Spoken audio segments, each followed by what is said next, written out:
Hello, everybody, and welcome to episode 40 of TLDR Podcast. We have gone through 40 weeks of this, and we are not stopping for anything. Unfortunately, we are a short bench once again. We're playing, penalty kill. We're in a little bit of a rough patch without Eric, but hey, we wish he could be here, but work calls. So Eric, if you listen to this, when you listen to this, please, we want you back. Like, figure out your schedule, man. I know that the NBA, it is what it is. But Alex, how was your weekend, my guy? The weekend was good. Really nice weather up here. I got my first COVID vaccine last week too. Awesome. So that's exciting news. Other than that, can't complain much up here in wine country. That's good stuff, man. Love to hear it. Tyler, well, and this goes for Alex too. The baseball season it's opening day this week. Is that right? Yes, sir. Thursday. Is that Dodgers opening day, or is that just the overall? Everybody. Everyone starting Thursday. How excited are you for that? Oh, stoked. Obviously, it's probably one of my favorite days of the year. Opening day is just it honestly should be a national holiday. I think everyone should have work off on opening day. And we should all just sit and enjoy baseball for a day. Do the Babe Ruth challenge all together and just enjoy a great day of baseball from morning to night. I'm all for it. So unfortunately, I will be on a bus traveling to San Francisco on opening day, but I'm sure I'll still be able to watch some baseball. So looking forward to opening day on Thursday. I love that. Getting another sport back. We're in the middle of a crazy basketball season, and the NHL season is almost 4 weeks away from the playoffs. But we're gonna start. James, first of all, how are you doing, bud? I'm good, man. I'm a little tired. Alex is telling us about how great the weather is, and I disagree 100%. It's freaking hot. It is. And hot. For somebody who is heavier like me, I sweat all the time, which is super uncomfortable. But not a fan of the heat, man. Bring back the winter, please. Yeah, I agree. But you know what? It's heating up. Off season for the NFL is. I mean, I know it was hot before, but I think we had a discussion offline that a lot of the teams that you want to talk about this week are have a lot to do still. And so we're going to roll right into it. James, you're going to take us through the NFC North and the offseason needs for these teams. I know, like I said, I know a lot has already happened, but take it away. All right, man. NFC North, like Tradon said, Tradon is actually a week ahead because last week he did the NFC and just out of his ass to the AFC. So good for him. We're going to start with the Green Bay Packers, though. They finished 13-3, made it pretty far with Aaron Rodgers. Last season, they finished first in offense and ninth in defense. They re-signed Aaron Jones in the offseason, but they lost center Corey Linsley. That's a huge loss right there. Currently, they have $2.7 million cap space. Tyler, what do they need to fix what they got going on, and how do they fix it? Well, yes, Green Bay Packers team, obviously one of the better teams in the NFC. I still think will be going into next season. I think a few tweaks here and there is what they need to shore up. I think one of those spots is cornerback. I think on the defensive side, need to kind of tweak a few things. So let's look for in a free agency. Obviously, draft isn't going to cut it. So looking to free agency, looking at some top cornerbacks that are out there. Steven Nelson of the Pittsburgh Steelers, I think, is a good option for them. So I think on the cornerback side, showing off that pass defense, I think is a big part for the Packers moving forward. You sound very well prepared for this segment this week. I'm so proud of you. Trying. You didn't mess up a name. That was really well said. Thank you. Alex, what do you got? I mean, obviously, the big problem with the Packers is they have Devonta Adams and nobody else. But I don't really think on the offensive side, Aaron Rodgers needs a second wide receiver. I don't really see how they're going to go by getting a second star. So I'm actually not going to go that direction. I'm going to go kind of on the other side of the ball. You just said they were first in offense. So ninth in defense. I think a draft prospect for them to look at is Aleem McNeil. They had a decent defensive showing last season. They need to get after the quarterback a little bit more. I think that he can definitely do that. They performed better than they did in 2019. they want to keep that rolling. The Packers are still in the heat of a Super Bowl run here. So shoring up that defensive line, I think, can help push them over the edge. I think I read somewhere that Aaron Rodgers wants to play like 3 or 4 more years. So they're going to be on the Super Bowl run for 3 or 4 more years. As long as Aaron Rodgers plays for the Packers, they're going for the Super Bowl. Trayden, what do you got? Yeah, I mean, this was tough. I mean, I know that I got prepared for it last week, but that was before they lost their center in Lindsley. I think that's a big issue. But I had originally had linebacker that they could shore up their defenseman on the linebacker side. I like KJ Wright in that spot, but I mean, he seems like he's actually interested in going to the Cowboys. So who knows if that's going to pan out. I did also have defensive tackle Ndamukong Suh, but he re-signed with the Buccaneers, I think last week. So again, this is why it's tough because things change week by week. Sorry, the dog's bark. Puppy. But yeah, I think that the offensive side, I mean, they have Aaron Jones back, which is huge. But I think that they have to shore up the defensive side, and I think linebacker is the missing piece there. I agree 110%. I also went with linebacker because they did cut the starting linebacker Christian Kirksey for financial reasons. So right now they have nobody in that linebacker spot. I think they go with somebody kind of cheap. He played for Trayden's favorite team, the Cleveland Browns, and that's BJ Goodson. He's a pretty reliable linebacker, good against the run, good against the pass. Nothing spectacular, though. He's average. But I think they do draft the linebacker somewhere in those middle rounds that he can mentor. And he's a good little stopgap for the time being. So I think they do fix their defense, and I think they go linebacker with BJ Goodson. He's going to cost you like maybe $2 million a year. So there it is right there. That works for you. Moving on to the second team. This was very surprising, but it's the Chicago Bears. They finished 8-8. They were 20th in offense because Mitch Trubisky sucks, and 5th in defense. They now have their QB1 in Andy Dalton, which is weird to say after all these years, but Andy Dalton's a QB1 once again. They re-signed Allen Robinson to a huge deal, and that's massive because he's one of the best wide receivers in the game by far.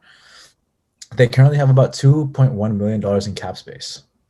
Alex, what do they need and how do they fix it? Oh, the Bears. God damn it. Just what a struggle they are. Yeah, Andy Dalton's QB1. He's no spring chicken. He's definitely not a mobile quarterback. If they want him to succeed, they need to shore up their offensive line. If Andy Dalton's running around, the Bears are running to the cellar of this division. Great analogy. Nailed it. Well done. So draft pick, Elijah Vera Tucker out of USC. He can slot in right away and play on that offensive line. They have enough firepower on offense if they can keep Andy Dalton from getting smushed all the time. Obviously, we saw how poorly he performed in Dallas last year when he was running for his life. Not that Andy Dalton can run that well anymore, but so that's who I got as a draft pick for the Bears. Shore up that offensive line. You're very draft oriented this episode. It's crazy. Trey, what do you got? Tough. Yeah. Again, this is a tough one. I mean, I last week, I like you said, I already had it all set up, and I thought they needed a quarterback. That was before they signed Andy Dalton, which I guess was kind of unsurprising, but it seems like it's a 1-year deal. I had Cam Newton slated in there potentially, give him another shot, but I think either way, this team is not going to do that well, and I think that they need to kind of focus on the future. But I do like the offense. So I think the offensive line needs to get built out, and I think you got to go to the draft. And I like Christian Darrisaw from Virginia Tech in that. They got to rebuild. I think that they're a team that's not ready to win now. They're not going to beat the Packers. I mean, it's just that's it. And if you can't, the Packers are kind of one of those benchmark teams, right? And I just don't think that they're even close. They got second. And that's because I think everyone under them is not that great either. So I think that they need to start building, establishing the offensive line and building out that way. Like it. Tyler. Yeah, I actually agree with Tradon. I think the Bears, I think they need to kind of build their future. Their draft position isn't great either at 20th. I'm obviously you can get a pretty solid guy at 20, but for me, I don't know if it's any specific need. I think obviously on the offensive side, they need a lot more help on the defensive side, as you mentioned, the top 5 defense last season, shoring up that defensive side, building up the offensive, whatever best offensive players available to draft at 20, whatever that may be. I think you draft him, build around that guy. and move forward. But the Bears are a tough one, as kind of Alex alluded to. I mean, just can't really seem to get it all together. We'll see if Andy Dalton's even the answer. I don't know if he's the answer, to be honest with you. But we'll see how he does in Chicago. And for me, I think it's patient time for the Bears. Let's kind of see, build a future and see what the next how the next few years play out for them. So I agree with you guys, kind of, with the offensive line. I actually went with tight end. Tight end is a kind of a blocker, but also a pass catcher, so it's going to help your offense either way. I think they go ahead and sign Trey Burton. Trey Burton is pretty good. He played for the Colts last season. He's a great blocker and a great receiver. He actually graded out as a 20th best tight end in the league last year out of 73 tight ends, which is better than most people. Their current tight end, Cole Kmet, was terrible. I understand it was his rookie season, but still, man, he was not cutting it either way. He gets to play back in Chicago with a competent QB this time. It's not Mitch Trubisky. It's Andy Dalton, which is a little bit better, but not much. Fact of the matter is, Andy Dalton had a couple of Pro Bowl years when he was at Cincinnati. Mitch Trubisky was just poop. He's coming in at $2 to $3 million per year, so he's definitely signable. I say bring back Trey Burton. Give the Chicago Bears a chance. With a defense that's top 5, you have a chance of kind of taking a wild card potentially. Moving on to the third team in this division, that is the Minnesota Vikings, coming in at 7-9. I honestly think they were the biggest disappointment last season. They had so much hype. They had a great roster, supposedly a great defense, but that fell flat. They were 7th in offense and 27th in defense, and Mike Zimmer is a defensive head coach. Weird. They relied heavily on Dalvin Cook, Adam Thielen, and Justin Jefferson, which is a solid nucleus right there. In the offseason, they signed a pretty high-profile cornerback, Patrick Pearson. He's older, not what he used to be. But back in the day, that guy was a lockdown corner, regarded as one of the best in the league. They also signed Mackenzie Alexander. They lost their best safety in Anthony Harris and lost tackle Riley Reif. They have $7 million cap space right now. So, Trade, what do they need and how do they fix it? I have a good one. I think that you shore up the D line, and Ryan Kerrigan needs to be signed. 4-time Pro Bowler, very resilient, missing no games over an 8-season span, found his way on the football team's all-time sack list. Sign this guy, please, and thank you. Done. How much does it cost? That I don't know, but it's a must. It's a must sign if you're trying to compete. Tyler, what do you got? Safety. So again, kind of defensive side of the ball. A couple of free agents on the market. Malik Hooker from the Colts and Trey Boston from the Panthers. A couple guys out there that can be signed, and I think will kind of help this team succeed. Again, it's kind of one of those teams, I think, as long as Cousins around there running around the quarterback spot, I don't know how good this team's going to be. So do what you can, see what happens. You act like Cousins was the reason why this team sucked. They were 7th in offense. They're not bad in offense. It was a defense this year. Alex, what do you got? So I agree. I agree with Tradon. Their defensive line had a huge drop off from 2019 to 2020. I think they bring back a Vikings legend. I don't know if legend's the right word, but Everson Griffin played for the Vikings for a really long time. They can bring him back as a vet. He won't cost a ton of money, but he'll be enough to kind of give them at least a name on that defensive line.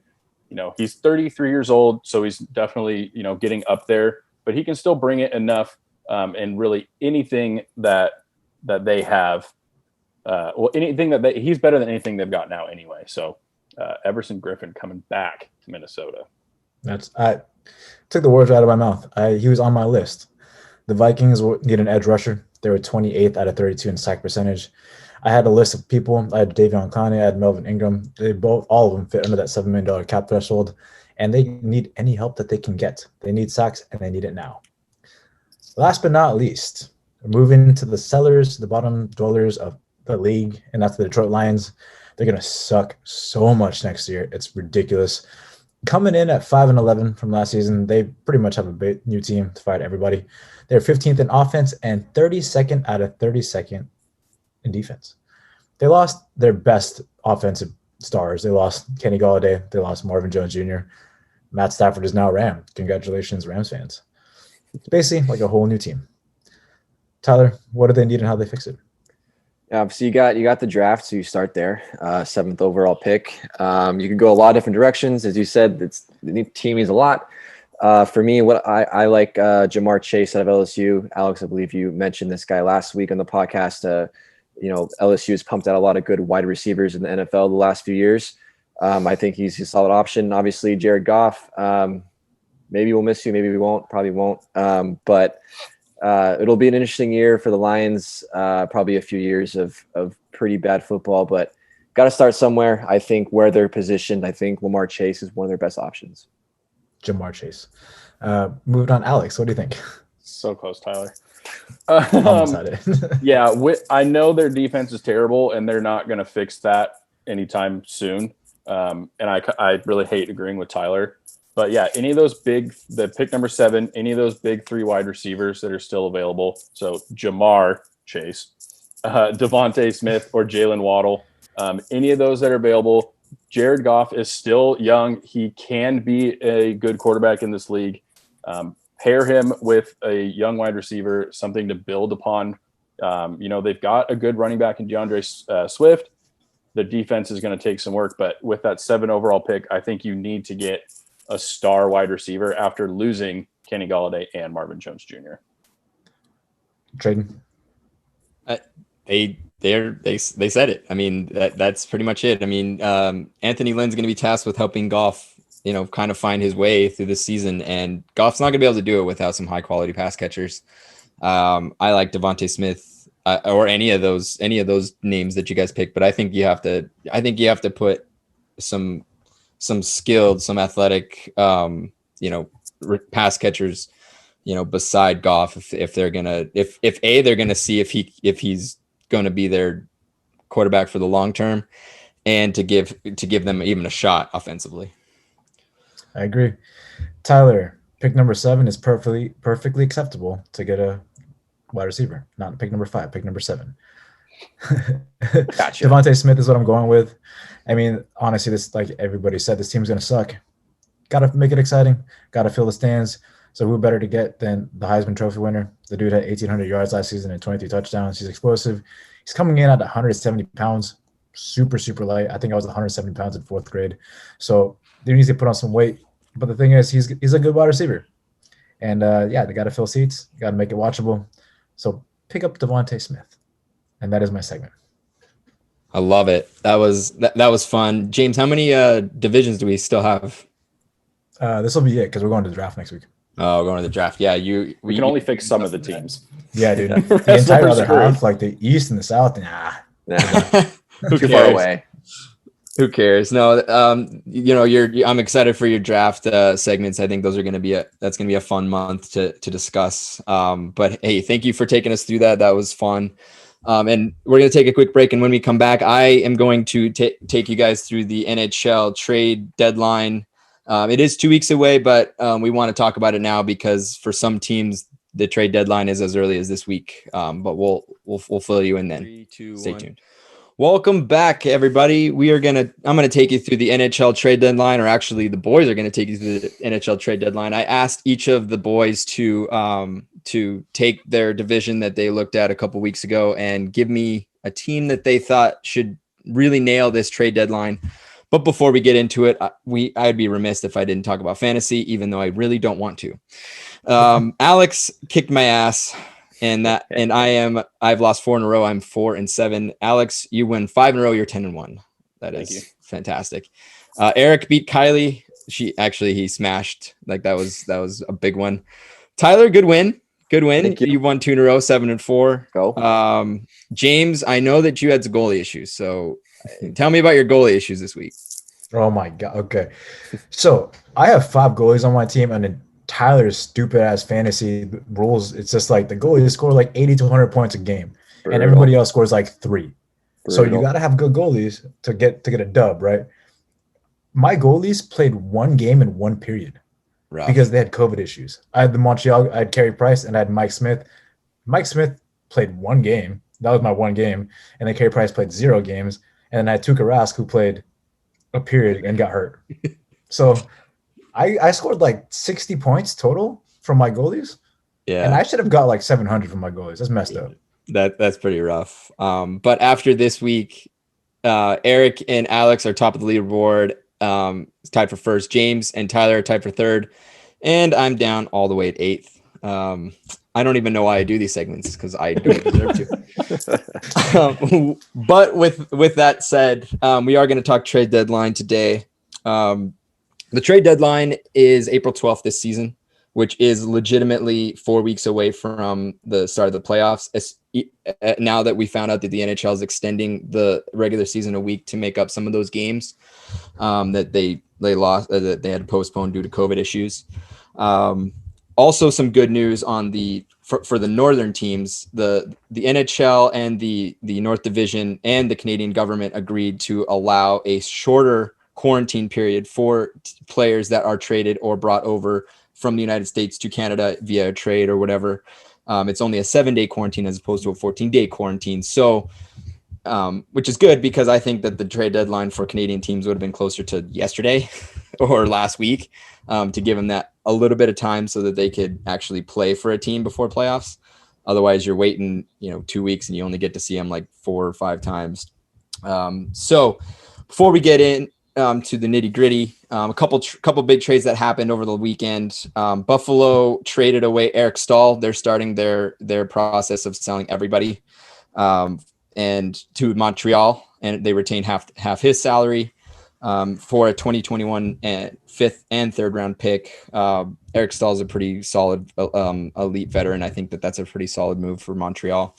And then Kings fans, you acquired Brendan Lemieux. I heard he's a little bit of a rat, but he is the type of player that LA loves to bring into their system.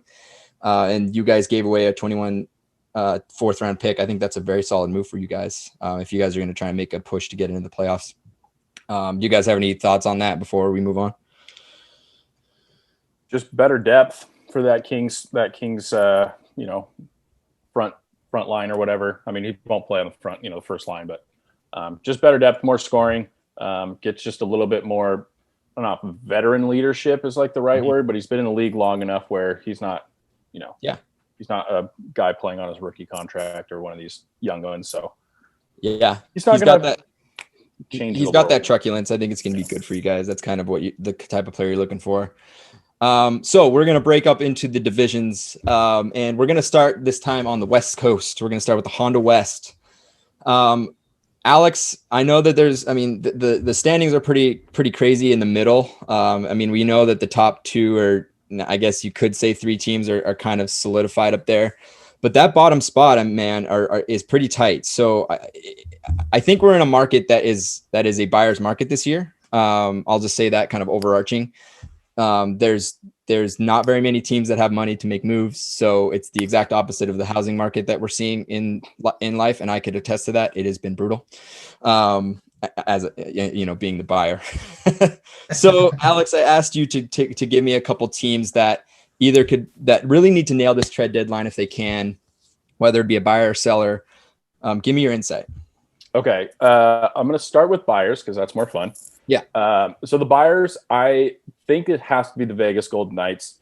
And that might be kind of weird because obviously they are a cup contending team. But we saw in the playoffs last year, they are very top heavy. They're very similar to your Edmonton Oilers, where their top 2 lines score a lot and they're really good. And the bottom 2 lines don't do that much. I think I was reading in a stat that their 4th line has a total of 1 goal and 5 assists all season. That's 6 points. That's not going to cut it if you want to be a cup contending team. So I think, and the Knights have been really good at this. They've traded away, prospects and younger guys, and they get big, I want to say big league, but big ice, whatever, like veteran players, like Pacioretty and Mark Stone, guys like that. So I think guys that they can target, maybe kind of a surprise guy, but Bobby Ryan, after coming back into the league, dealing with some issues, he's been playing pretty well actually for a pretty shitty Detroit team. He's in his mid 30s. He's still got some juice in those legs, and he can score a little bit. I think he's going to be the one that's probably going to fit the best money wise. But another guy possible is Tanner Pearson, coming from the Canucks, they've started playing better as of late. I just, we talked about them weeks ago, and they still haven't, squeaked their way back in. He's got like a 3.5 million cap hit, though. They'll have to do some maneuvering to get that to kind of fit. But I think the Knights, if they want to be a real cup contender and to come out, the team to come out of the West, they're going to need some more depth scoring. I like that. And I don't really have any objection. I think that they probably are the buyer of the big buyer of the division, because they've just been snake bitten in those final rounds. And I think you're right. They need to shore up the depth scoring. And so I totally agree with you. So you also said you had a selling team. Yeah. So, and this one might come as a little bit of a shock, but I think the seller should be the Minnesota Wild. Wow. And here's why I think that.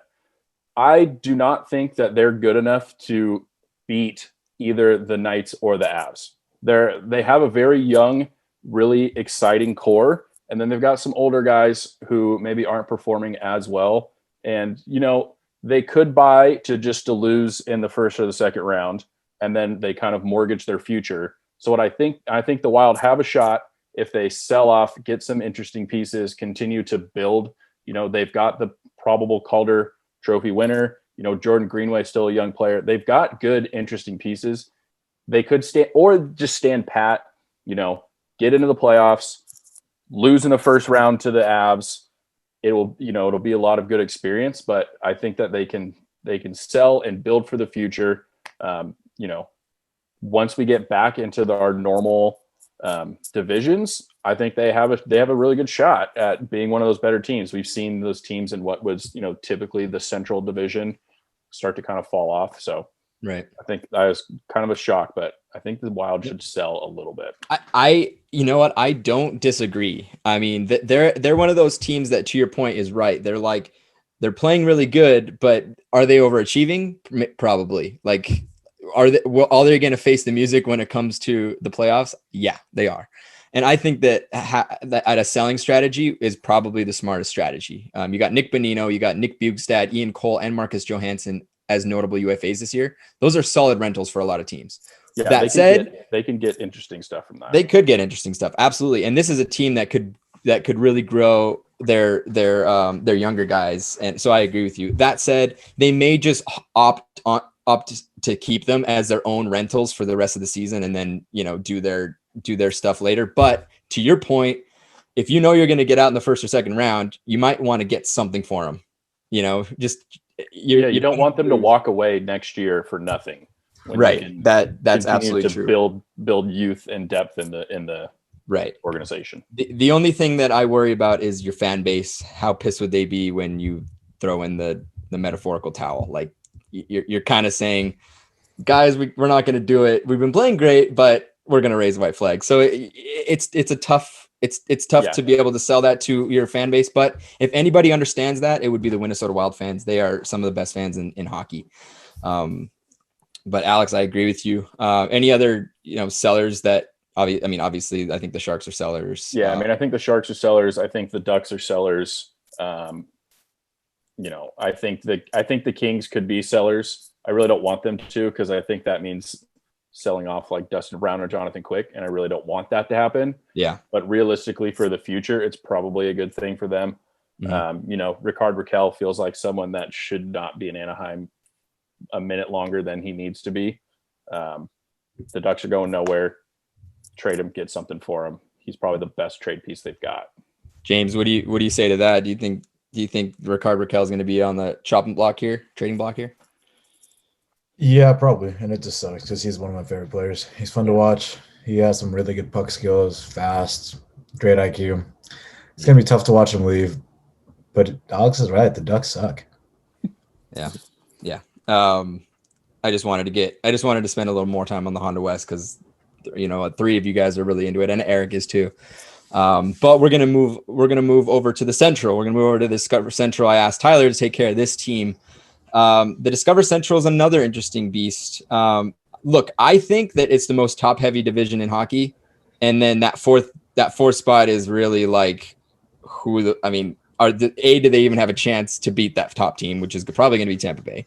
And it's just a huge drop off. It's just a massive drop off. And you could say that with the injury to Florida's or to Ekblad's injury in Florida, I don't even know how they're going to be able to handle that going forward.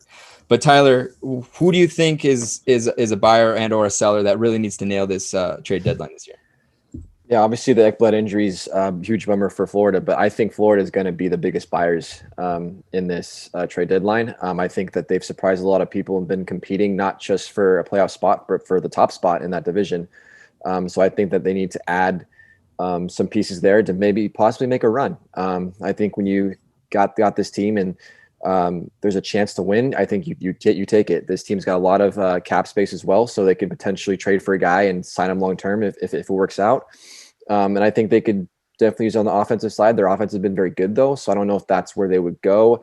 I think more on their defenseman depth is probably a better option. I like them trying to trade for Vince Dunn, the defenseman from the St. Louis Blues. He's been probably a top 20, 25 defenseman in the NHL the last few years. This season hasn't been performing that well. But I think, he's younger. He's got some experience. Put him in a different system, and maybe he can work out for you.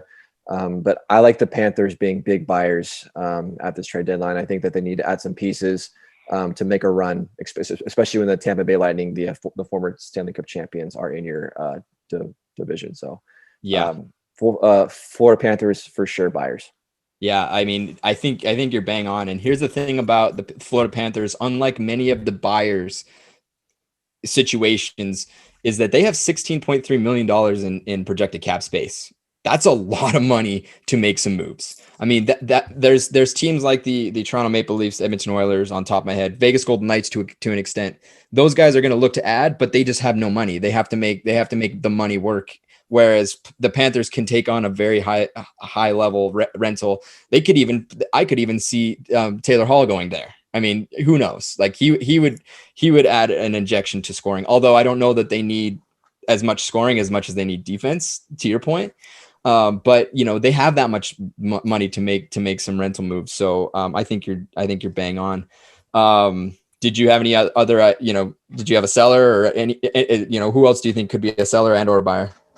Yeah, I think seller wise, I think I'm looking at the Nashville Predators. I think this team has just been on a downward spiral, which is unfortunate because this is, I think, one of the most likable teams in the NHL there for a while, and I just think the last couple of seasons they really haven't gone anywhere. I think there are a lot of contracts that probably need to be dumped and kind of look for a different change of direction. So I think the Predators are probably going to be sellers. So, and as far as the other bottom, obviously the Devils are trying to rebuild and all that stuff. So I don't see them doing a whole lot. Blackhawks, I don't think will do a whole lot. I just think that they're kind of in that weird middle spot. I don't think they're going to go too big on selling or too big on buying either. I think they're still kind of rebuilding.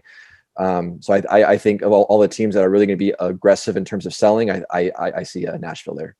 Yeah, I that's another team I agree with. However, you ask them, they're sitting in a playoff spot right now. They've gone a few games in a row here. So it's crazy what a little streak of games can do for you in terms of your placement, especially in that bottom spot of the Central that it seems like it's up for grabs. I mean, you have even Columbus that's 3 points out of it. And then you have the Dallas Stars who have, 4 games at hand, which is an 8-point swing, which would put them in the playoffs. So it's a quite weird, crazy race. But to your point, Nashville has some notable UFAs up for, that are going to be pending free agents. Pekka Rinne, Mikael Granlund, Eric Halla, Lucas Pizza, and Brad Richardson. Those are high names that, again, that could send a team over the hump. I don't think Pekka Rinne is worth much. I just don't think he's that good. And I think they're going to move on to UC Saros as their starting goaltender. So maybe someone wants to pick up Pekka Rinne and give him a shot, but his play as of late and his postseason play in his history has not been very fantastic. But we did see what Clayton Kershaw could do in a year, and maybe he could have a Clayton Kershaw-esque revival on a different team. Thank you for that. We're going to move straight up to the North before I finish out with the East. I asked James to check out the North. The North is quite a division. All of a sudden, Calgary and Vancouver are 2 points out of a spot. That said, Montreal, it has like 5 games at hand, so I'm pretty sure they're going to make it. I think that the North is kind of established on who's going to be in the playoffs. We just don't know how they're going to be placed. You got the top 3 that are just vying for that top spot, second spot, and third spot, and they're all pretty tight, especially in point percentage. So James, who do you think is the big one? Which team needs to make a big splash here on the trade deadline? I'm gonna let you guys guess and see what I'm like. See if you got it right. See if you matched what I thought. Tyler, what do you think? For buyers? Who's gonna be a buyer? Yeah, who's gonna be a buyer? Oilers. Wrong. Alex, what do you got? It's got to be the Ottawa Senators. Oh, dude, you nailed it. Actually, no. Do you have an actual guess? The Jets. Oh. I did not say that one either. Tyler, or Trade, what do you think? It's got to be the Toronto Maple Leafs. That's what I said. I went with the Toronto Maple Leafs. Right now, they're in a prime position to make that Stanley Cup push. It's not even a playoff push anymore. They're going to make the playoffs no matter what. At this point, it's do they win the Stanley Cup? And the only way they get there is by getting a goalie. Frederik Andersen was a hell of a goalie at the beginning of the season. As of late, he's kind of fallen off. Not a hell of a goalie, but he played a good amount to help them win. But he's fallen off as of late, and he's injured. And right now, it's Jack Campbell is coming up. He's played pretty well too, but he's injury prone. He has an iffy history when it comes to injuries. He's on and off. When he plays, he's good. What you need is stability. And I think they get that by trading for Jonathan Bernier from the Detroit Red Wings. This season, he's a 0.9, 18 save percentage, and he has like 2.78 goal against average. Given his age and like the Red Wing status, they probably won't ask for much to give him away. And he's a pretty good goaltender. He has drafted pretty high. He's been around the league. He's played for the Kings, played for the Ducks. He plays for the Red Wings now. I think he could be that good little stopgap to either be that number one goaltender for the time being or be a backup to Frederik Andersen if Frederik Andersen returns to form. I think that's a really good pickup for the Toronto Maple Leafs to go and get a goalie right now. Wow. That's quite interesting. Look, they are absolutely right. They're a buyer. I mean, look, they haven't been to the Final Four in 20 years. They haven't hoisted the Stanley Cup since we've had colored photos. They are the Dallas Cowboys of the NHL. Everybody loves them, but everybody hates them as well.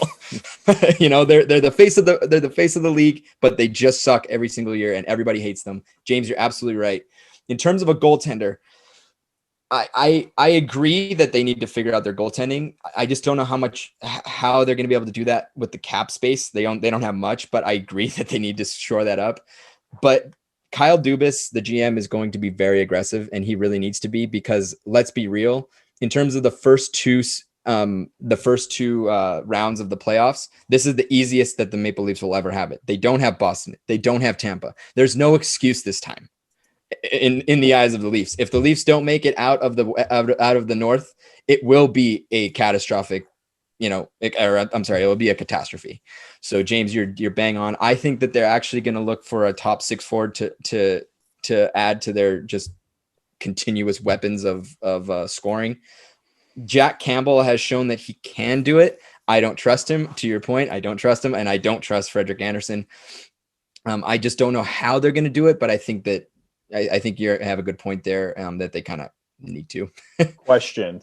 Yeah. Jonathan Quick has been linked to the Maple Leafs, and we've seen the Kings and the Leafs make trades in the past. I know Quickie's a lot of money on the books, for whatever. Do you think, we talked about the Kings, do you think I would love to see Quickie make a run with the Leafs. Why not? The issue with Jonathan Quick, I don't know if this is his last. If he was a pending UFA and you guys could eat the salary, yeah, absolutely. I think he's got 1 year after this. Yeah, he's got 1 year after this, and I think it's a relatively high dollar. So to make the money work, you're either going to have to eat salary for 2 years as a team that needs to rebuild, or you need to give up. I mean, the Leafs need to give up something that has a high dollar amount, and I just don't know that. We'll take Austin Matthews if he's. That's viable. That seems fair. Yeah, I think so. I love that trade. I'd love to see Austin Matthews get the fuck out of the North. James, what do you think of Quickie going to the Leafs? Is Jonathan Quick still good? Kind of. That remains to be seen. He's got 2 shutouts. I have him on my this year. fantasy team. He has 2. Cool. But like he gets injured often. And that was my point exactly with Jack Campbell. You need some stability as your goaltender. And he's not that stable. Yeah. I mean, it would be cool if he came back and played like he did when your Stanley Cup runs and was that good, that stable, that consistent. Oh my God, yeah. Go to Toronto, win a cup, easy. Yeah. But that's not there anymore. There's one name from the Kings that I think could very well end up in Toronto, and that's Alex Iafallo. I think that there's some rumors there that would leave a sour taste in your guys' mouth. I think that I'd be sad. I want Alex Iafallo to play for the Edmonton Oilers. I think that he would be the perfect piece. That said, the Oilers are not the big ones that need to make make moves because they're not the Toronto Maple Leafs. They don't have the same type of pressure. James, do you have an idea for a seller? I mean, not for the North. Earlier you said that the top 4 positions are pretty much locked up. I mean, yeah, but also no. Pretty much everybody but the Senators has a shot at that number 4 spot. Yeah. The Senators, though, are relatively young. I don't see them selling. I think they're going to continue molding who they got, building some chemistry, and going from there. So I don't really think there's a seller in the North. Yeah, I agree to an extent. Look, Vancouver has a .473 3-point percentage. They have 6 games more than the Montreal Canadiens.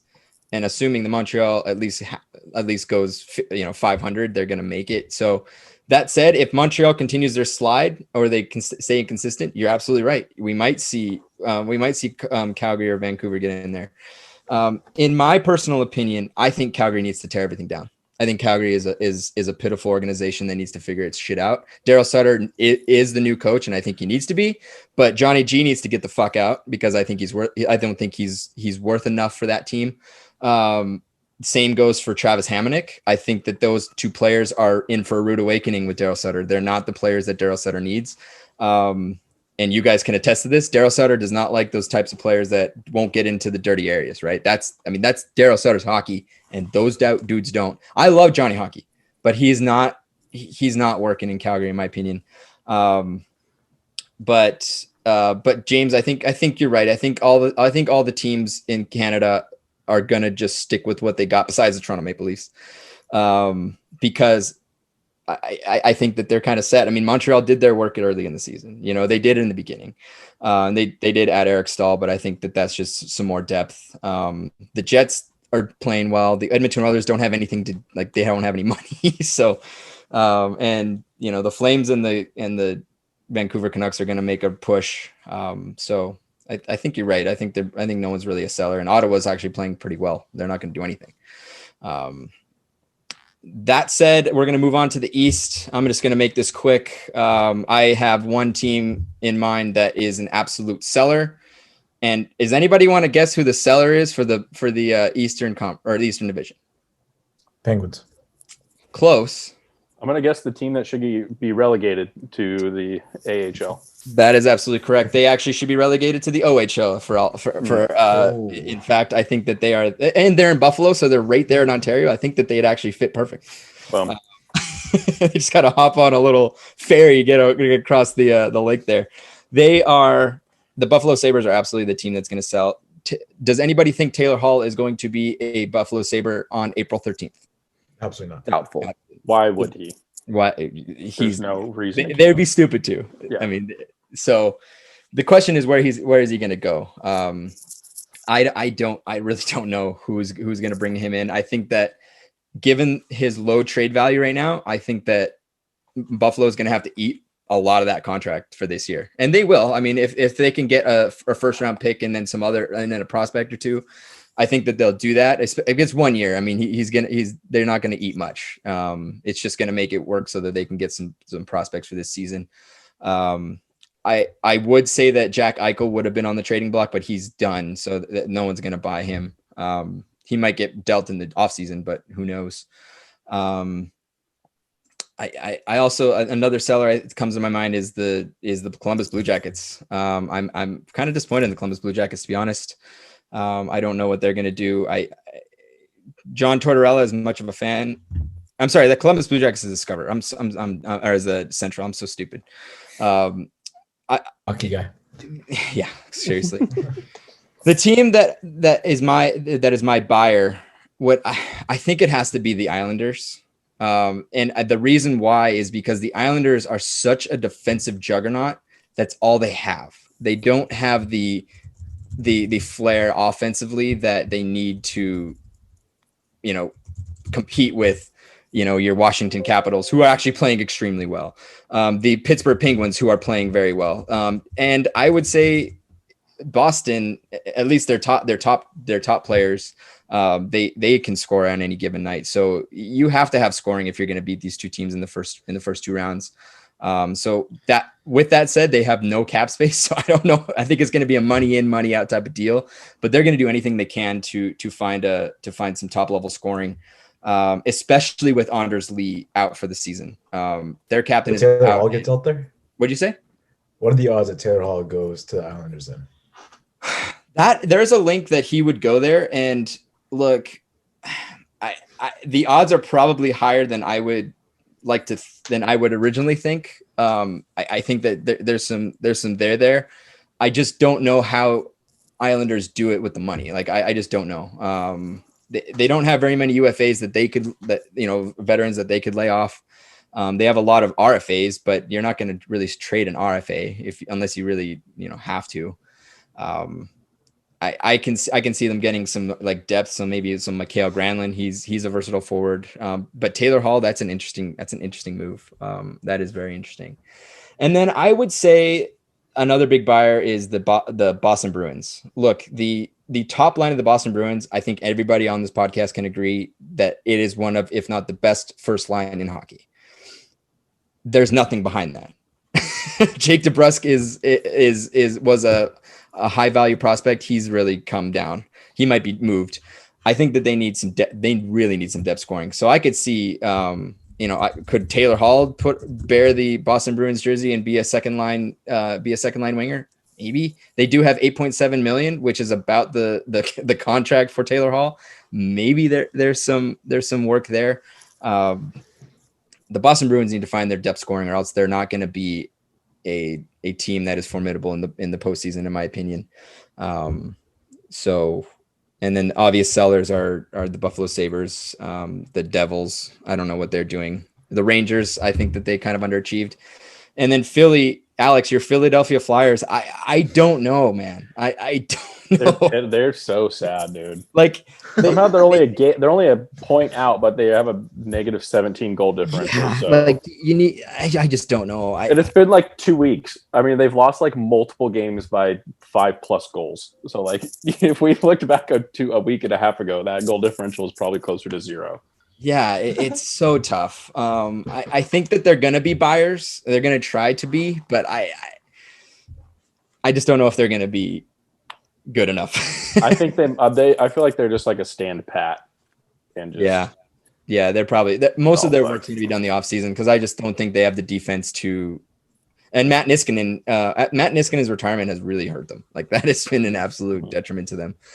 So maybe they find a defenseman, but why would you rent if your defense is just not strong enough to compete with any of those teams? In my opinion, fix it in the offseason. But that is my segment. I hope you guys enjoyed it. Thank you guys for indulging. You guys did a great job. And when we come back, we're going to go through the MLB predictions for the awards. So we got all the awards. I can't even name them all. Tyler, you're going to take care of that when we come back. 1. And welcome back, everybody. MLB is just starting this week. Opening day is Thursday, as Tyler said in the beginning of this podcast. He wants to round up his season preview with our predictions for all the awards, as well as a final look at the playoff picture. Tyler, take it away. Happy opening day, everybody. 2021 MLB season's about to kick off. We didn't really get a real opening day last year, obviously, with the pandemic and everything got pushed back, and It was kind of a weird short season. So we're kicking off on Thursday, a full 162. Feels like a true opening day once again. So I'm very, very excited for this week. So in honor of that, we're going to do just kind of our final season predictions here. And we're going to go more on the award side. So picking our Rookie of the Year, the Cy Young, and the MVP, as well as our final postseason picture. So I'm going to start off with the Rookie of the Year. We'll start off in the American League. So we'll see what everyone's got here. Alex, let's start off with you. Yeah, so I went kind of off the board a little bit, even though he did just get sent down yesterday or today. But I'm going with Mr. Service Time himself, Jarred Kelenic from the Seattle Mariners. I think he's going to be an absolute stud. I expect him to be up, mid-April, end of May or beginning of May. He had a little knee issue over in spring training, but I think he's going to be an absolute monster. So I'm going Jarred Kelenic for Rookie of the Year in the American League. Great pick. Trayden, who do you got? Yeah, I have first baseman Andrew Vaughn for the Chicago White Sox. He's really impressed the team. He's already in contract extension talks with the White Sox, so obviously he's done very well within the system that he's in. And I think he's going to be a big hitter this season. He's going to show his colors there, and I think he'll have a run at it. Yeah, the White Sox got a few injuries there in the outfield, so obviously he'll have a big spot now there to fill. So he'll probably be full go, their full starter. So he'll be a really good guy to watch. James, who do you got? I got ALCS MVP Randy Arozarena. The dude showed up big time in the playoffs last year, and that's the biggest stage possible. So, I mean, if he can do it on the biggest stage, he could probably do it during the regular season. So let's hope he shows up and does the same exact thing. Yeah, he won an absolute tear, one of the most impressive postseason performances in MLB history last season. So we'll see if he can follow it up in his first full season in Major League Baseball. I know the Rays, especially offensively, are going to need that production out of him. So if he can produce that, I think he's a great, solid pick. I'm going to agree with Alex here. I also picked Jarred Kelenic of the Seattle Mariners. I just think this guy, I think he's the number 9th ranked prospect in all of baseball. The Mariners got a lot of really good prospects coming up. They had the Rookie of the Year last year. So I'm going to go back-to-back Rookie of the Years for the Seattle Mariners and Kelenic for Seattle there. So let's move on to the National League. James, who do you got in the National League Rookie of the Year? Yeah, this one was tough. I don't really know very many rookies at all other than Randy Arozarena. So I went with this dude. He's a pitcher. His name is Sixto Sanchez. Great name. That's why I picked him. That is a fantastic name. Pitcher for the Miami Marlins. Had some good service time last year. Was pretty impressive. So we'll see how he can do in 2021. Trayden, who do you got? Yeah, so I talked about the lowly Pirates this season or earlier in the podcast. It's got to be Ke'Bryan Hayes. He's going to have a full season. That's the only reason Pirates fans are going to tune in to watch this team. The kid is going to make a splash. He already made a splash last season. He's going to hit like crazy, and he's pretty damn good defensively. So he is my dude. Agree. The only reason to watch the Pirates, Ke'Bryan Hayes, 100% agree with you. Alex, who do you got? I'm agreeing with Tradon. Ke'Bryan Hayes is the Rookie of the Year in the National League.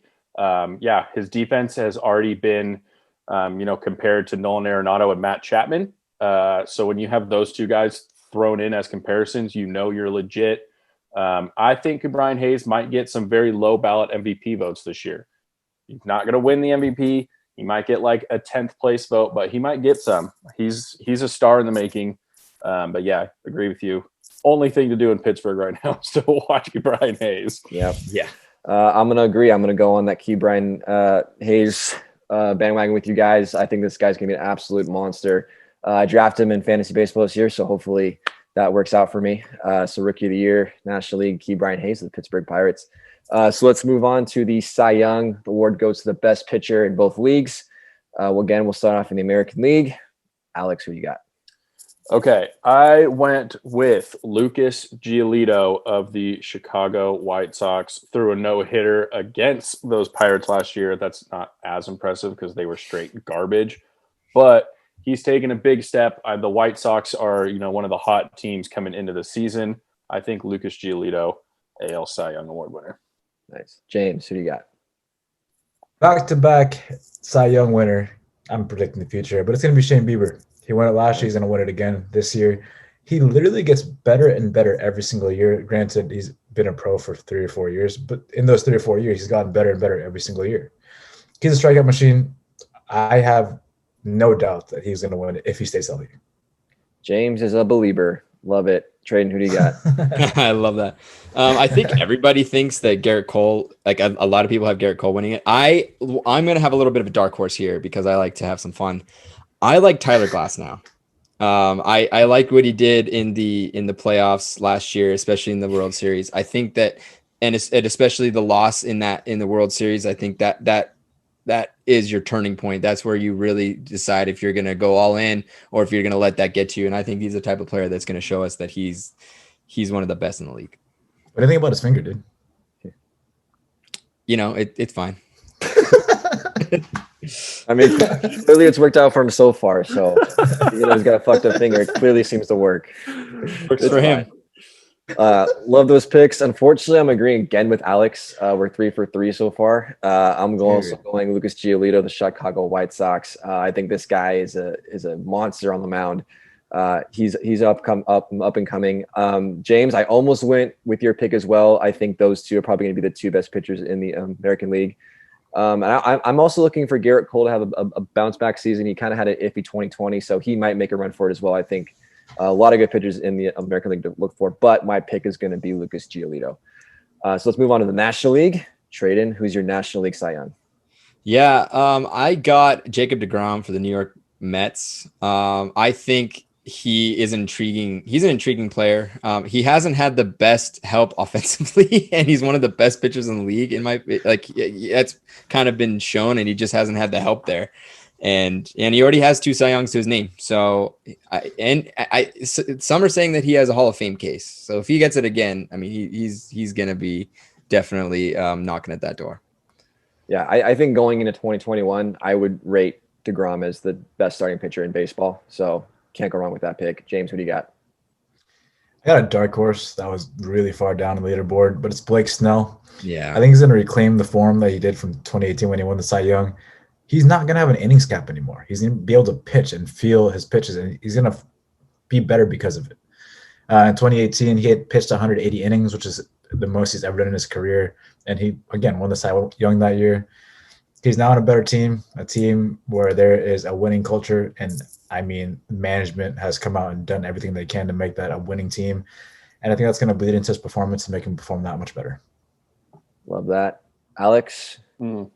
Yeah, you have to go Jake deGrom. I mean, he's 33 years old and he's throwing 102 miles an hour. The dude's an absolute freak. He's the best pitcher in baseball right now, and I don't even think there's like remotely a conversation to be had about it. So yeah, Jake deGrom. Yeah, we finally disagree on something here. Last year, I'm going with the same pick I went with last year, and that would be my boy Walker Buehler of the Dodgers. I think this guy's going to win one. I think he hasn't really shown his full potential over a full 162.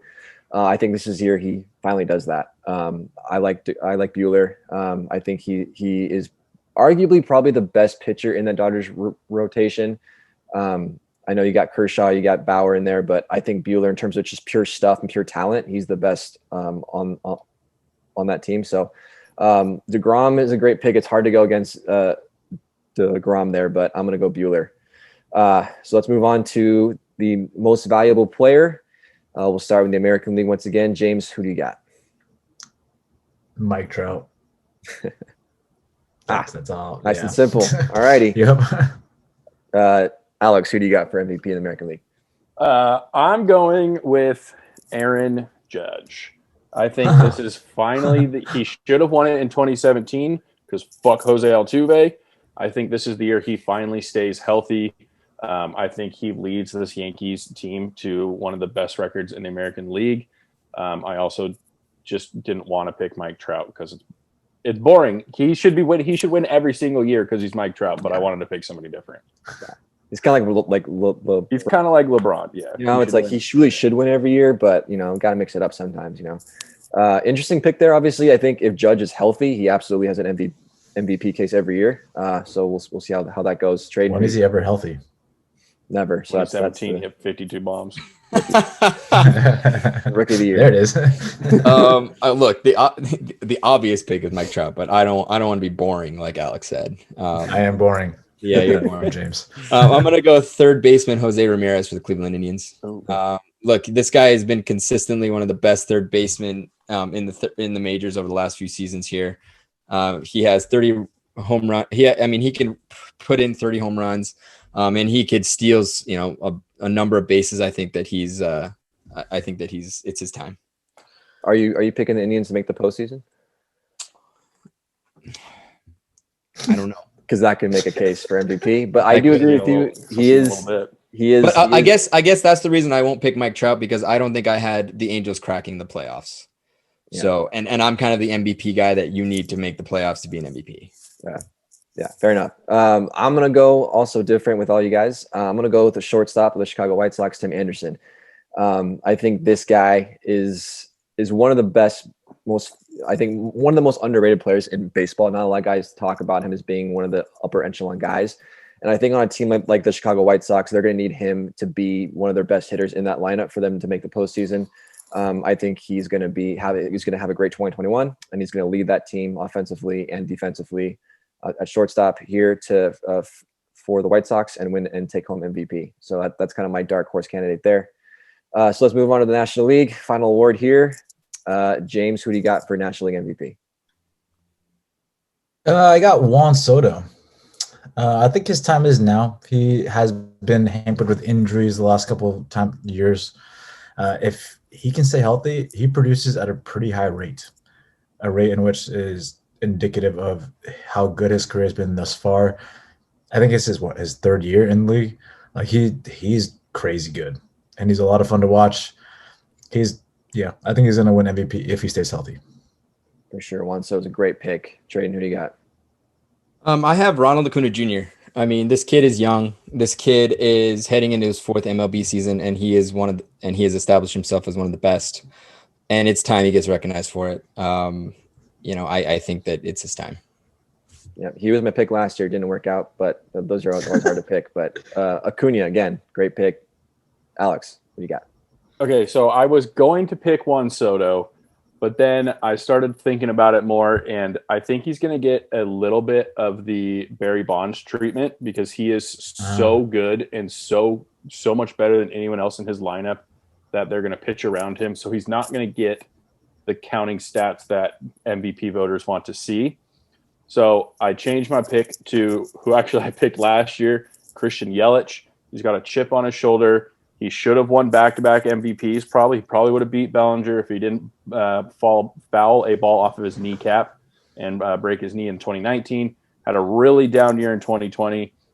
He was worked with his old hitting coach, and he's back to his former self. Also, he's on my fantasy team, so it kind of all works in well together for me. Yeah. I mean, that definitely helps a little bit. Yelich. There's a lot of guys in 2021 that had really bad 2020s that will be interesting to see how they bounce back. There's a lot of guys this year like that. So the guy I'm going for is going to be Corey Seager. A little bit biased there, but hey, let's look at kind of how he's been trending. He had a great 2020. I think he should have got more MVP consideration. Obviously, Mookie Betts, deservingly so, was more of an MVP consideration, but then goes in the postseason, wins NLCS MVP, wins World Series MVP. He's absolutely tearing it up in spring training. He just hit his 8th home run tonight in spring training. I know it's spring training. It's not, it is what it is, but this guy has looked so good over the past year or so. And a lot of people, when he was Rookie of the Year, before that, were already talking about him being a Hall of Fame player. I think when this guy's healthy and he's feeling right, he is one of the best hitters in baseball. I see Corey Seager putting it all together and having an MVP caliber season. So I'm going to pick Corey Seager, MVP for the National League. Real fast. Eric just texted me. He said the MVP for the entire league is going to be Shohei Ohtani. I knew he would say that. So, hey, that's not a bad pick. I think if Shohei can play up to his potential, he definitely has a say in that. But that's it's a big capital if. I and a capital F. Yes, the big already left his start tonight with an injury, so that also did happen. So, yeah, again, I F capital letters. So we'll see. Anyway, so let's move on to we're gonna kind of the last 6 weeks or so we kind of went through each division and picked our winners for the division. Let's kind of wrap it up here and kind of have our final postseason picture. So each division winners and the 2 wild cards that will make the postseason 2021. So we'll start off in the American League. Alex, who do you got? Okay, so I have the Yankees coming out of the East. I just think with the Blue Jays injuries and the Rays, kind of falling back a little bit, I think the Yankees are clearly the best team in that division. I've got the White Sox coming out of the Central. I love that 3-headed pitching monster of Giolito, Lance Lynn, and Dallas Keuchel. I think their depth will, be okay even with Eli Jimenez being hurt. And then I still have the Astros coming out of the West. I think the West is kind of just like a garbage division right now, and I have nowhere to go with that. I have the Twins as the second wild card, or the first wild card team, excuse me. And I was going to pick the Angels. I had changed my mind on them. I was all on the Shohei hype train, and then I watched his start tonight. He's already left with an injury, and he gave up 3 bombs. I'm out on them. So I have Tampa coming through as that second wild card spot, and the Twins will lose a playoff game for the 19th time in a row. Yeah, brutal. James, what's your American League picture look like? I just have the names. I didn't explain it. I'm not that good at baseball as Alex is. So I'm just going to go through the list here. AL West, Angels. AL Central, Twins. AL East, Blue Jays. And my 2 wild card spots are going to the Astros and the Yankees. Okay. Trade, who you got? AL East, I got Yankees. AL Central, I have the Twins.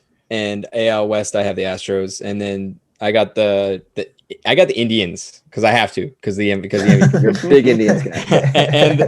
and I like the Rays. Yeah. The American League wild card is going to be a really interesting race to watch all season. You could really go with probably 6 teams for those two wild card spots. So I got Yankees out of the East. I got the White Sox out of the Central. Originally, I was leaning more towards Twins, but I think kind of looking at this whole season preview and seeing how these teams stack up, I like the White Sox a lot. So I'm gonna go White Sox in the Central, and then I'm gonna kind of pick my dark horse, the Oakland A's, squeaking out of that West Division, mainly because I hate the Houston Astros and I just can't pick them to win anything. And then the wild card, I have the Twins as the first wild card, and I'm still gonna go with the Blue Jays, the second wild card. They have a lot of kind of uphill to climb, but I think that they're gonna squeak in there as the second wild card spot. All right, moving on to the National League. Trade-in, what you got? Oh man, I'm trying to remember what we went through on the East because it's been a minute. I'm gonna just throw up the West first. Dodgers. I mean, obviously, is anybody gonna question that? I'm gonna say Cardinals. Central, and I'm going to say the Mets in the East. I think they have a shot. And then my wild cards is the Padres and the Giants. I think the West is going to come out with 3 teams. Still sticking with that surprise Giants wild card pick. I like it. Stick with your guns. James, who do you got? West, I got the Padres because I made a bet on it. Actually, no, I made a bet on the 10 games. But I still think they're going to win because then Trey asked me that question afterwards. So, yeah, they're going to win. Okay. Yeah. NL West, winners, Padres. Central, I got the Cardinals. The East, I got the Braves. And the wild card would be the Dodgers and the Mets. Gotcha.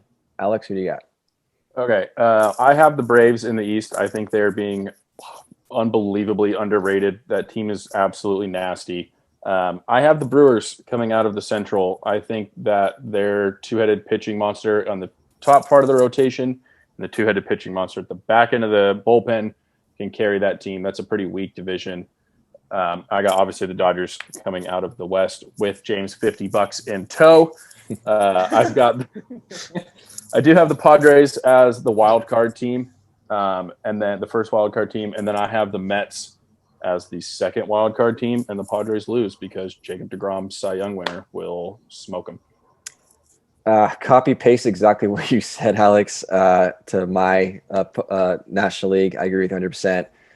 Braves, Brewers, Dodgers, and then Padres and Mets. So then real quick, just to cap it off, real quick World Series prediction. Who you got and how many games? I'll lead off. Dodgers over White Sox in 7 because everyone loves game 7s. Alex, who do you got? Okay, so I have Dodgers, White Sox, Dodgers in 5. James. I got 2 wildcard teams making the World Series. Is Ooh. that rare? I have no idea, but it's Hope going to be that's the ever Dodgers happened. and the Yankees because my stuff's all weird, but Dodgers in 7. Trade-in. Classic. That'd be fun. I like Dodgers, Yankees. Dodgers in like 6. I thought you were gonna be like in like 8. Yeah. 12, 15. Dodgers all around. Yeah, a Dodgers that. Yankees World Series would be pretty cool. Yeah, I would love that. That's what I picked last year, and I almost did it again. But like I said, I keep looking at this White Sox team, man. I like them a lot. So we'll see what happens. Real quick, I just want to end this segment here. Opening day is Thursday, obviously. Baseball's clearly my favorite sport, and opening day is just a great time of the year. So I just want to go around the horn real quick and just as we look forward to this 2021 season, what are you guys looking forward to the most from baseball in 2021? Trade, I'll start off with you. The Giants making the playoffs and making you guys think twice. Love it. James. I'm excited to go to baseball games again. California's letting it happen, so I'm pretty pumped to go. I'm ready trying to get tickets. I tried to get tickets for opening day, but I thought it was like $230 plus, so that was a no. But other than that, like I'm excited to go hang out with friends, get a couple beers, down a couple hot dogs, and catch a fly ball. Absolutely. Alex, what do you got? Yeah, man, I got to agree with James. Excited to, hopefully get to a game this year. I was really excited to see Shohei pitch and hit. That already feels out the window. And I'm excited.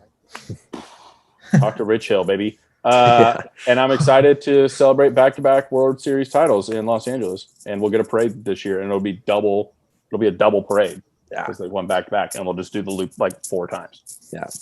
Yeah, 100%. I'm looking forward to the possibility of actually going to Dodger Stadium and watching a game, having a beer, having a Dodger dog. That's going to be an amazing moment when that happens. Looking forward to that. Looking forward to a full 162 that just feels right. That just feels like baseball, going through the full grind. And as Alex mentioned, looking forward to hopefully another World Series championship in Los Angeles. Hopefully we get to celebrate it more. So yeah, that will end my MLB segment. Happy opening day, everybody. Good luck to all the teams out there, but mostly to the Dodgers. So let's go.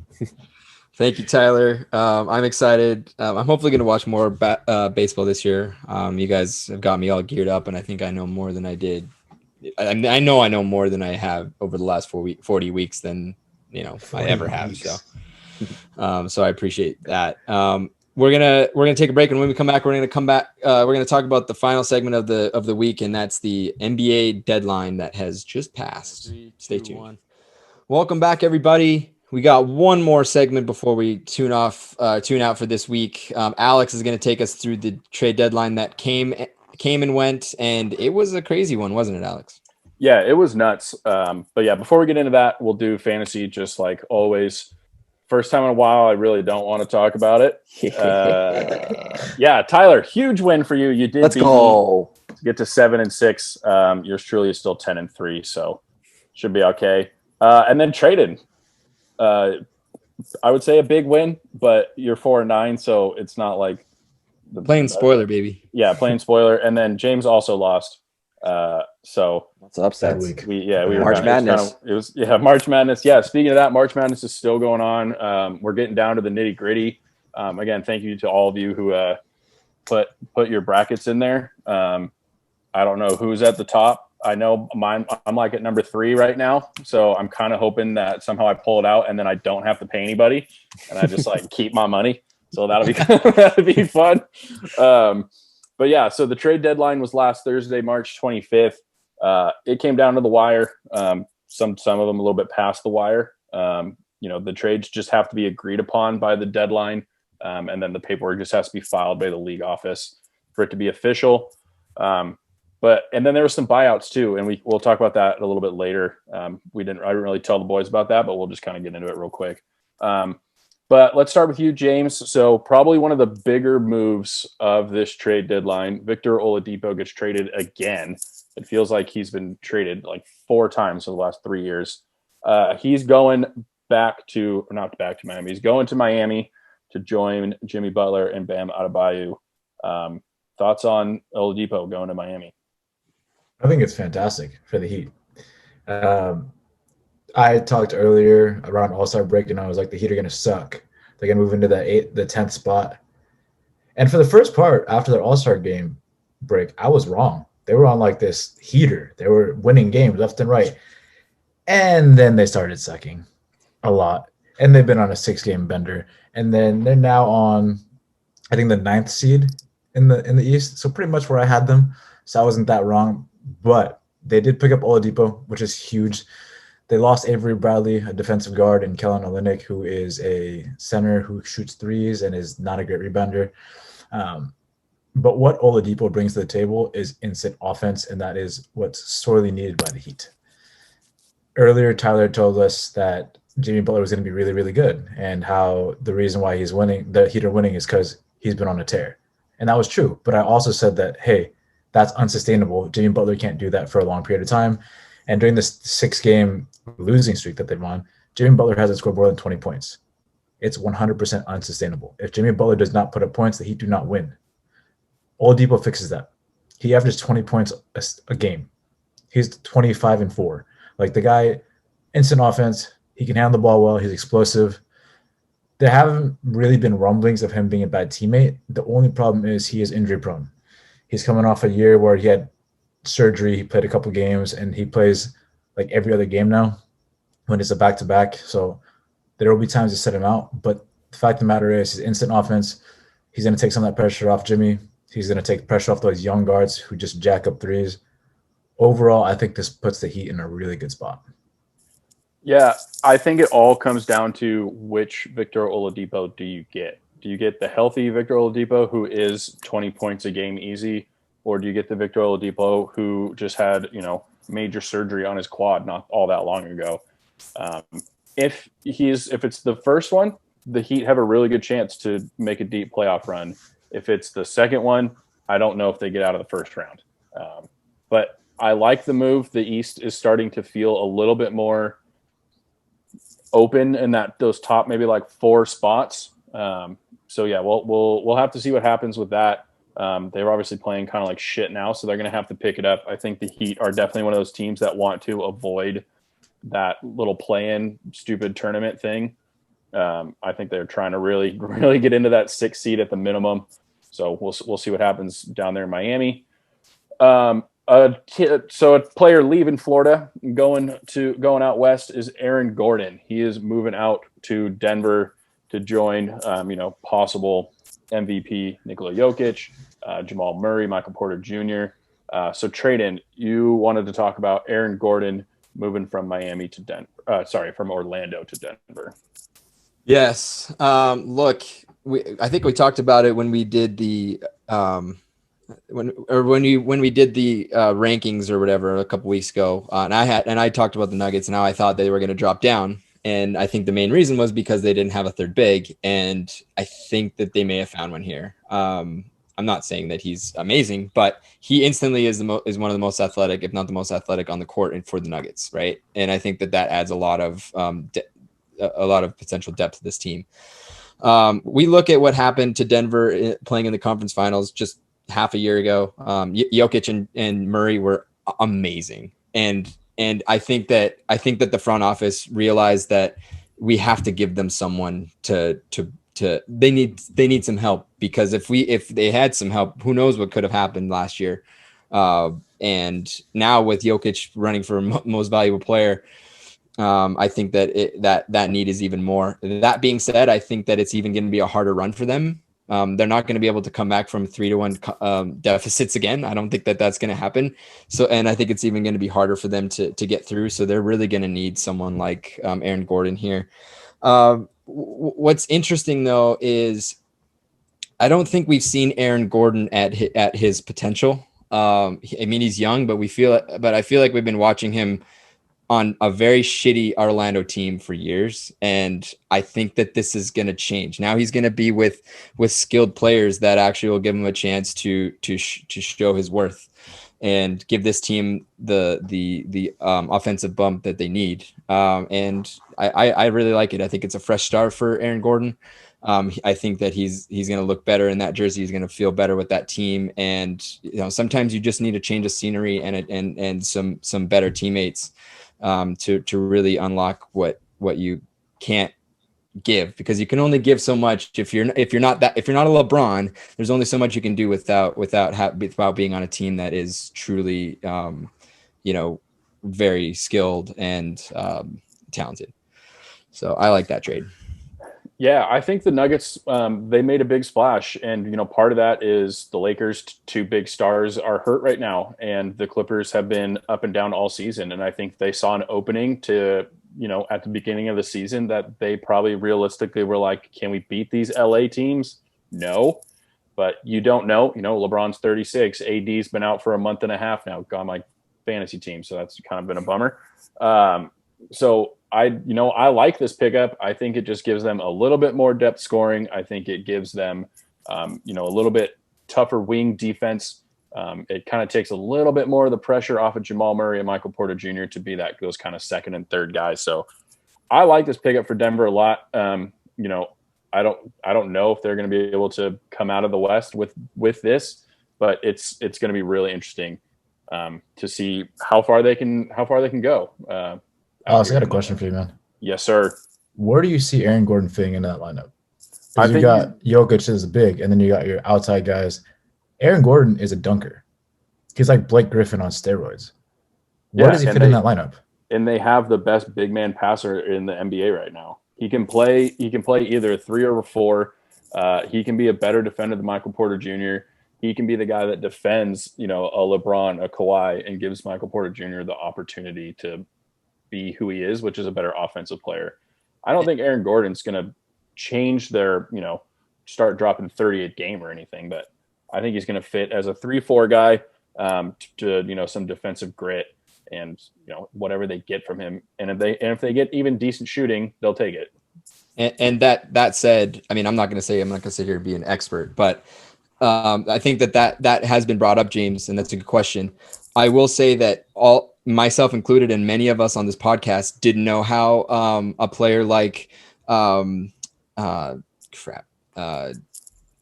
who went to the Nets. Why am I losing? Blake Griffin. Blake I'm sorry. Yes. Blake Griffin. No. The early on. James Harden. Rockets. James Harden. Yes, James Harden. We had no idea how he would fit in that lineup. We thought that it would be a team of 3 ball hogs that couldn't work together. And he's changed his game.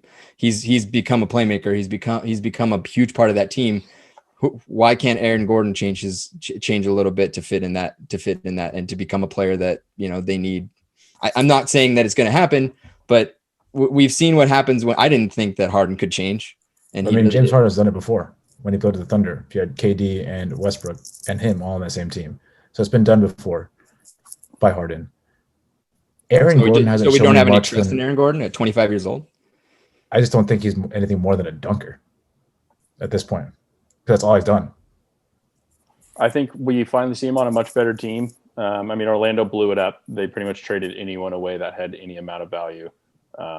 He's not supposed to be the guy. He's not supposed to be James Harden. And the James Harden to OKC thing, James Harden at that point was a 6th man of the year candidate, and he was nothing compared to what he is now. So I think that's But he's played in that.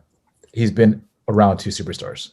Yeah, but they were also like 21 years old, and I think they've all grown and changed as players. So I see what your point is. I just think you're wrong about it. It'll be interesting. Well, I guess we'll see. Maybe it'll be a shit move for Denver, and James can come back and laugh at us later. I'm not saying it's a shit move. I just don't know where he's going to fit in. It's going to up their team. Like they're going to be a better team because of it. I just don't see. I just think it gives them more athleticism and depth, and I think they'll make it work. However, they make it work. Okay, moving on. Tyler, Jj Reddick is out of New Orleans and he's going to Dallas. He's a veteran guy to play on, a pretty young team that hasn't, had a ton of success in the playoffs. So thoughts on JJ Reddick going to the Mavs? Yeah, as you mentioned, veteran guy on a team that's, trying to make that push into one of the top contenders in that Western Conference. I think he's going to bring a lot of veteran leadership to that team. He's coming off a heel injury. So there's a little bit question marks around if he's 100% healthy. That's going to be huge. And what he obviously brings to the skill side, he's one of the best 3-point shooters in basketball. He's been in the top 5% of 3-point shooters in basketball over the last 3 or 4 seasons.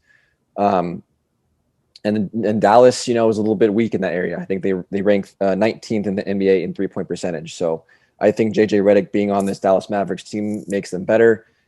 Does it push them into the upper echelon of that Western Conference? No. But they're currently in, I believe, the 10th spot in the Western standing. So they're in that, playing part of it. So maybe they make a push to get in that top 6 with JJ Reddick on the team. Like I said, I think it's a good move for Dallas. Makes the team better, add some veteran presence, gives them some 3-point shooting. 2 things that I think that Dallas was lacking, and JJ Reddick does provide that. So I think this was a good move. Yeah, I mean, any team in the NBA will take veteran leadership / 3-point shooting in today's game. Yeah. No team's going to turn that away. I mean, you've seen what 3-point shooting can do to the league. It changes everything for some teams. So I like that pickup. I don't know if it's maybe as needle turning, or whatever the phrase is compared to the other 2 we talked about earlier, but I like the pickup for Dallas. Obviously, as we've said, I'm a huge Doncic fan. So hopefully I think we get to see some more of him in the playoffs. And then my pick, the one that I wanted to talk about, is Rajon Rondo getting traded from the Hawks, going to LA, but to the Clippers, and Lou Will leaving so he can go eat wings in Atlanta and get COVID or whatever he did. I think this is a championship move for the Clippers. I think the Clippers are now the team to beat coming out of the West. Playoff Rondo is a thing. Kawhi and PG are great players, but they are not players like Rondo or LeBron or Luka Doncic where the offense runs through them. They are there to score buckets, but they don't and play defense because they're 2 of the best wing defenders in the NBA. And if the offenses have to run through them, they can save their legs a little bit. And we've already seen it. The Clippers are now on a 6-game win streak. They just beat the Bucks tonight. I think this is a huge pickup for the Clippers. And, and especially with the Lakers injury woes right now, I think the Clippers are the team to beat coming out of the West. Speaking of injury woes, some players that are currently hurt right now: Kevin Durant, LeBron James, Anthony Davis, Steph Curry has a bruised ass. I just wanted to say that because I think it's funny. Joel Embiid, and then LaMelo Ball. I know I just thought we should bring it up. Tyler, let's kind of go back to you with the Lakers. Thoughts on now LeBron and AD going out? They did bring in Andre Drummond in the buyout market. What are your thoughts on the Lakers moving forward with this injury, and what can we expect later on this season? Yeah, it's brutal. I mean, you lose your top 2 players, especially in basketball. That's a huge blow. I mean, I know this Lakers team is very deep and, they'll kind of survive, but they're not going to win much come playoff time if these 2 guys are not healthy. It's plain simple. I mean, so they got to figure out getting those guys back and playing, or being able to play well enough to be able to play, or healthy enough to be able to play. So those 2 guys are huge. Obviously, I mean, there's no question about it. The NBA is a star-driven league. If you don't have your stars, you're not going to win. Period. So Lakers need to get LeBron and AD back, or otherwise it's going to be a real quick exit in the postseason for him. Yeah, I wrote this in my article last week. I think that if they don't get back soon enough, I think the Lakers could drop out of the top 6. I think the West is so good. There's so much star power. A lot of players we just talked about got traded from the East to the West. I'm worried about them. Just going to throw that out there. So KD is still hurt. The Nets, as we just talked about, have brought on James Harden and Blake Griffin, and now LaMarcus Aldridge in that buyout market. James, what do you think about the Nets? They're kind of the big bad boys now. What do you think? Like, KD hasn't played in a really long time. Do they need to all play together? Or is that not going to be a problem because there's just so much talent? I don't think it's going to be a problem at all. To be honest, KD doesn't really have to play all that much. He missed an entire year from an Achilles, and he still came back. And his first game back, put up MVP numbers, and they won. Like, the fact of the matter is, there's a lot of talent, and this team has a lot of chemistry. From the outside, it doesn't look like it, but watching them on the court, it's a symphony. It's poetic. It's the ball goes where it's supposed to go, and there's no complaining. It's kind of just they're playing basketball the way they know how to play it, and they're playing it having fun. I think the added Blake Griffin and LaMarcus Aldridge's insurance. I still am not sold on Blake Griffin.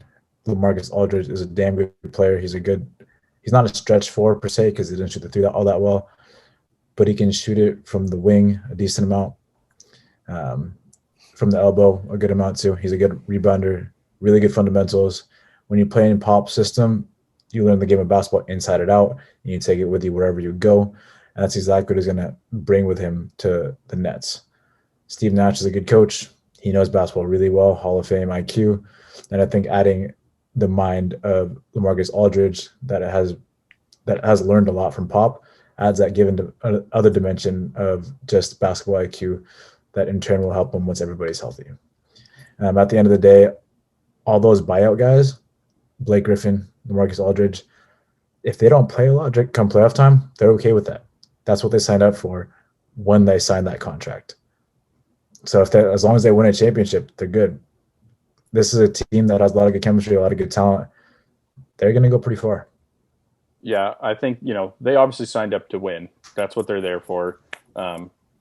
Neither one of them have gone very far in the playoffs before, so they're both there to win. Brooklyn is kind of turning into the Yankees of the basketball world right now, a little bit of the, evil empire, whatever you want to call them. So we'll see what happens there. And then just very last thing, LaMelo Ball is out for the season. He broke his wrist. I just think that's bad for basketball. I just think it's sad. He was having a great season. He was probably the front runner for the Rookie of the Year. The Hornets they're somehow the 4 seed right now in the East. I have no idea how that happened. They're game over 500. Yeah, 23-22, the Charlotte Hornets. Oh my God. But yeah, right. Literally no idea.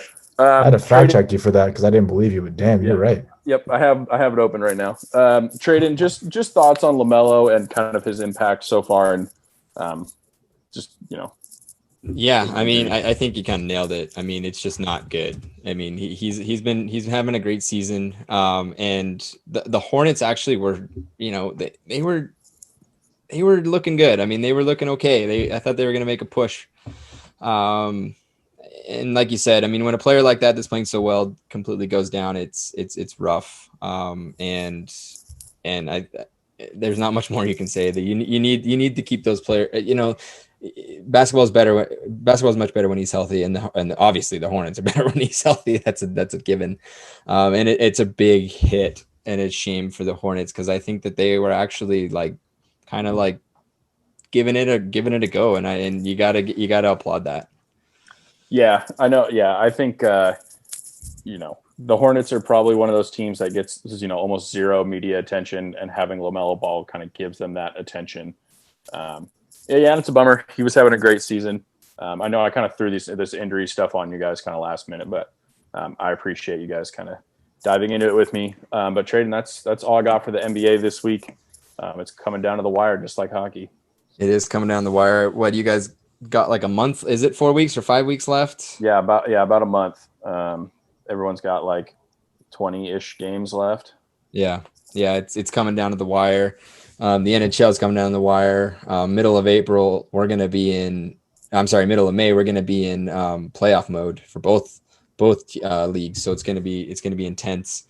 That's it for episode 40. Guys, I think it was a damn good one. I enjoyed it.